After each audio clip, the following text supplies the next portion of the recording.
Hi, I'm Cynthia Schiller. Please like and subscribe. So I have a viewer topic request. Always let me know if you guys want to learn about something. Just comment below. I'll respond with a video or comment back. But this person, I'll read what they had requested. They want me to do a topic about getting into a relationship with a narcissistic coworker, meaning that the two of them work together and live together. And the new supply moves in with the narcissist. So they're requesting that I say how that would be, what would happen, and that was a request. So as far as living together with a narcissistic person, it's never going to go well. So I believe that they were in a relationship, an actual relationship, then they went their separate ways. But they still live together. They still work together. So it's toxic. These people are no longer together, and they even moved in a new supply. So there's added stress. There might still be some jealousy or some hurt feelings, and then you have to deal with somebody moving on and being with somebody new. So you have to be strong through that. Are you taking care of yourself in this situation? I don't know who owns a home, but if it's a rental, and they're both on the lease, they pretty much have to let the lease expire or work something out, because you're jointly and severably liable for the rent. So if they bail, you're still going to have to pay for it. If you bail, they're still going to have to pay for it. But either way, it's going to affect your credit, things like that. If you own the home and you want them out, you do have to give them an eviction notice. There's some free ones online. Just type in free eviction notices. You have to give them, it varies by country, by state. 30 days notice is where it's at with Michigan. So you probably have to get it notarized as well. Don't just serve it to them. Get proof of that.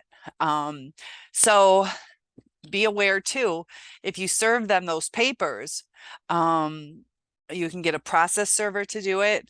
You can contact the sheriff's department, but be aware that they might skip out on that last month's rent. But if you're going to continue to live with this person, you're going to realize that they have a new supply. There's going to probably be some jealousy or some dismissiveness, because now that they're with somebody else, that's where their focus is. So if you're asking them to do the dishes, there's going to be resentment. If you say anything, they're protecting this little egg. So you're on the outside, and it's going to be a really toxic situation. Plus, you guys work together. So, you know, you could be two passing ships in the night going down the hallway at work. There's probably going to be some tension. It's going to be felt. The way we are in tune with each other is wild, because we can feel people behind us. We can feel people looking at us when we're asleep. We have like some magnetic force or energy field where sometimes we can feel what the other person's feeling. And there's probably some animosity. So do you want to stay in that type of situation? It might be a blessing in disguise to take this opportunity to go find a different job, if it works for you. I just started a different job. I'm making $15,000 more per year, just because I changed jobs. So it could be a blessing in disguise to separate from the work situation and do it in a positive way. Don't just get a different job, get one equal or better. Maybe it's a closer commute, maybe it's a new adventure. Whatever you're passionate about, maybe now you can get the perfect job. But living in this situation, I'd like you to evaluate why you still live with this person. If it's financial, maybe start over and get a smaller apartment, or have a healthy roommate move in if it's about finances. But it's dealing with a narcissist. They're going to cut you down. They're not going to be respectful. And now that they have this new supply, is the new supply, you're living with this person, they moved the new supply in. For one thing, are they sharing on the rent? Are you splitting it 3 ways now? Are they in agreement if you move somebody in? Or is that going to cause chaos? A lot of times, too, the reason I don't have a roommate is they almost always cost you more than it benefits you. Whether they use your toilet paper, your laundry detergent, your soap, eat your extra lunch meat, what it always ends up costing. Are they pulling their fair share? So what can happen? It can either be very cold and separated, or it can be full of arguments. You know, narcissists sometimes can be pleasant to hang around. Otherwise, we would have never been with our narcissist. So there will be pleasant times. But remember, any time that there is a stressful situation, that's when the narcissist shows their true colors. So if you guys are arguing about, we got to pay the electric, we're starting to fall behind. Or if we're talking about separating the food or whatever it is, it's going to cause a little bit of stress. Whenever there's that little bit of stress is when you're going to be abused. Narcissists also, sometimes they'll stir the pot. So something might not be wrong. You might go through that pleasant period, but the narcissist can only handle that for so long. So they're going to bitch about something. They're going to make something up. They're going to lie to you about things. It's just inherent in them. They're going to possibly make you feel crazy. They might hide your keys or,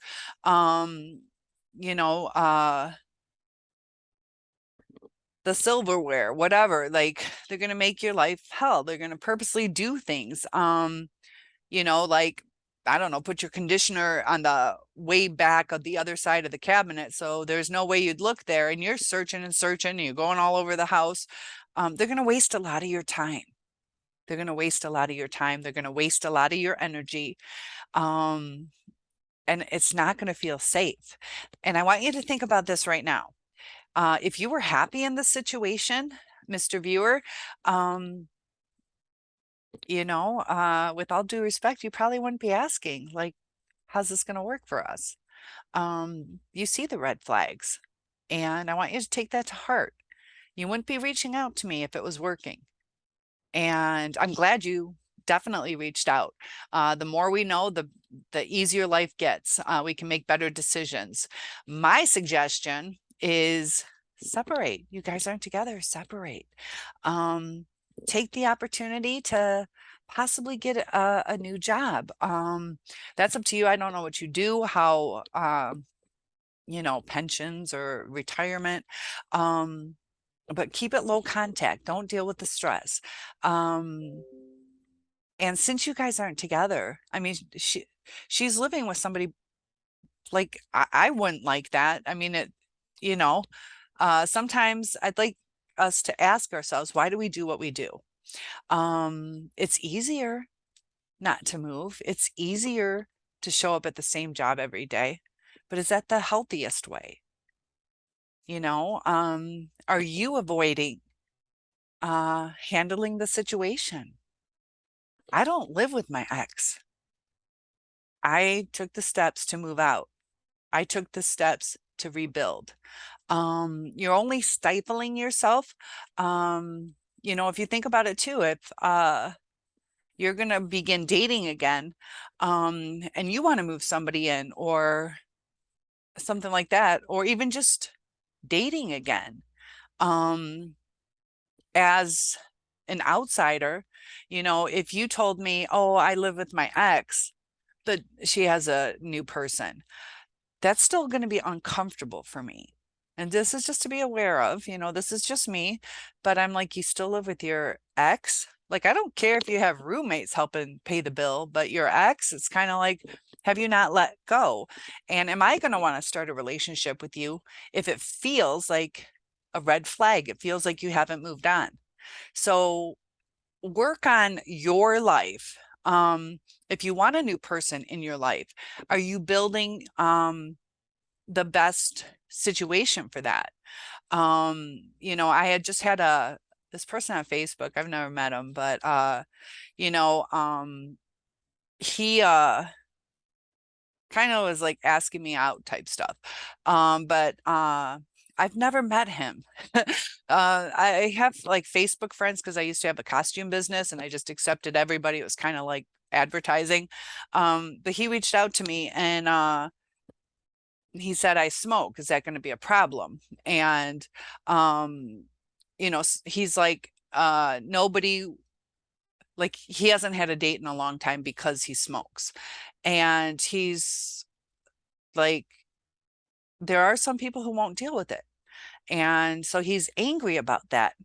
Um, is that something that he feels he could or should change? Does it make sense that maybe somebody, um, you know, if they're husband shopping, that they're kind of foreseeing the future that maybe this person might have health issues or, and I'm not judging you guys if you smoke or not. A lot of times that's because of stress. So try to figure out what the triggers are. But he's not willing to change that.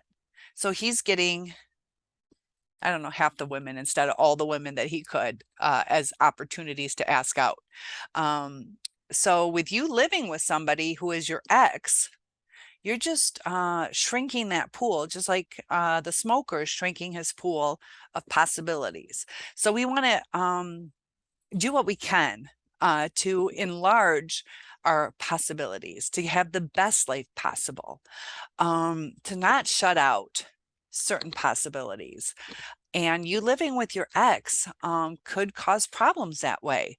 You guys are around each other a lot, whether it's at work, at home. Uh,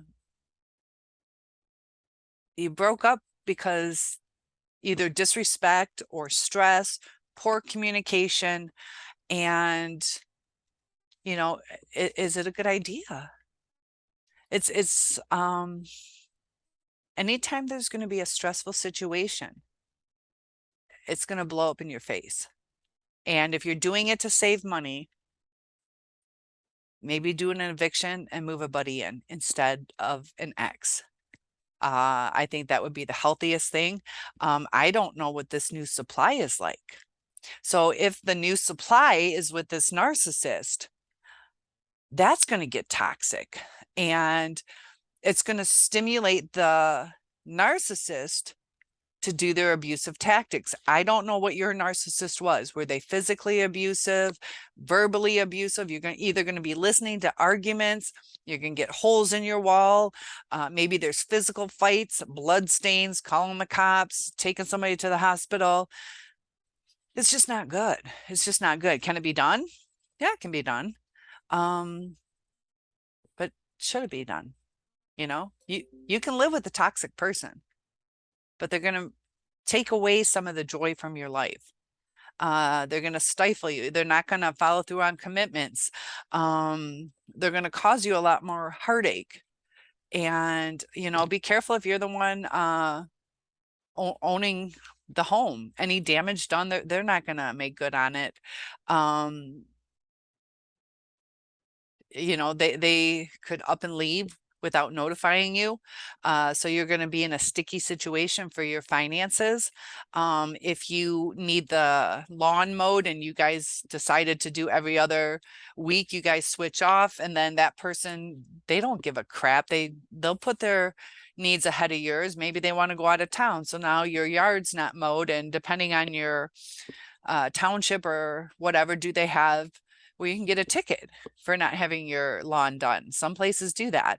So it's best to break ties and ask yourself why you're still in this situation. If it's just easier isn't always better. Easier is just easier. And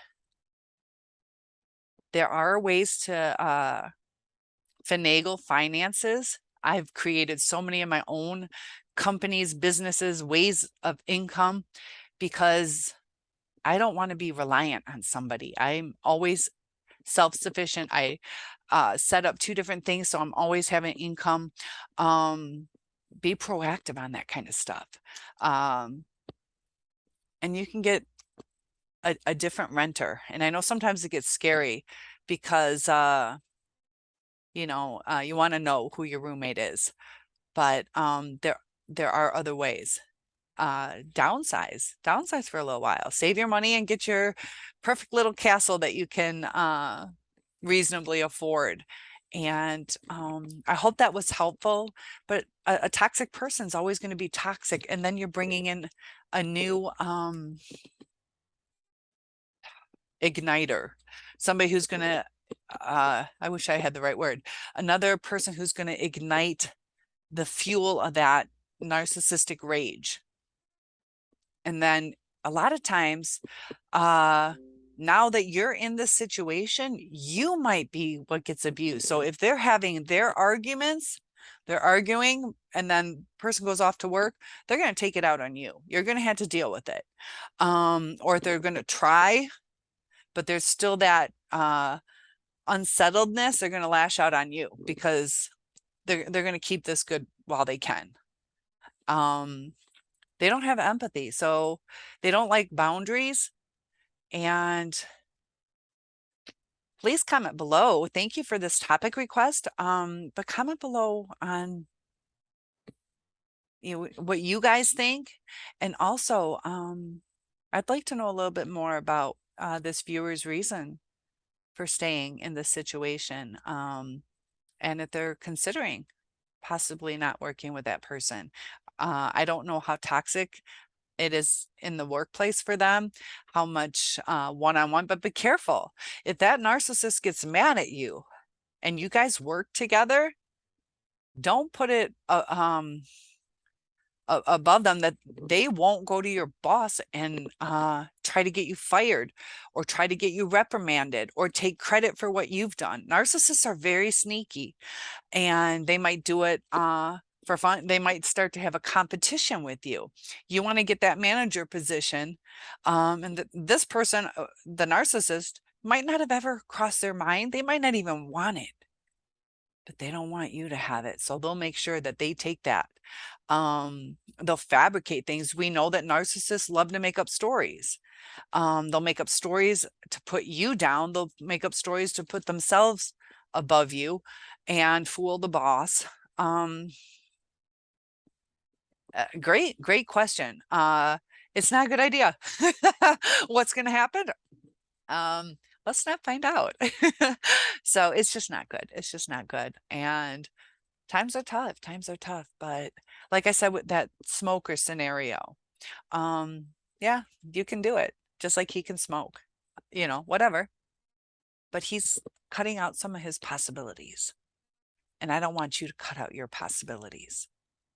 And I don't want you to add stress to your life, because the stress does physical damage to us. It does emotional damage to us. Stress is very toxic to us. We're not meant to go through it long term. It's meant to get us to the next level.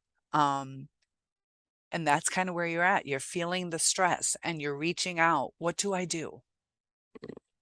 You break ties. And that's when you're going to feel free. Right now, you don't feel free. And, just like they say not to search social media, is because little things are going to trigger you. So you live with this person and the new supply, but some of us, when we're searching social media, we're doing good. We're having a great day. And then, great, he bought her flowers. Nice. And it's going to trigger us. Like, either I remember when he bought me flowers, or why didn't he ever do that for me? It's going to trigger something in us. So this person staying with the narcissist and their new supply, you're just welcoming trigger after trigger after trigger. And let us know what you decide to do. Thanks for the request. I'll see you in the next video. One-on-ones are available. See you soon.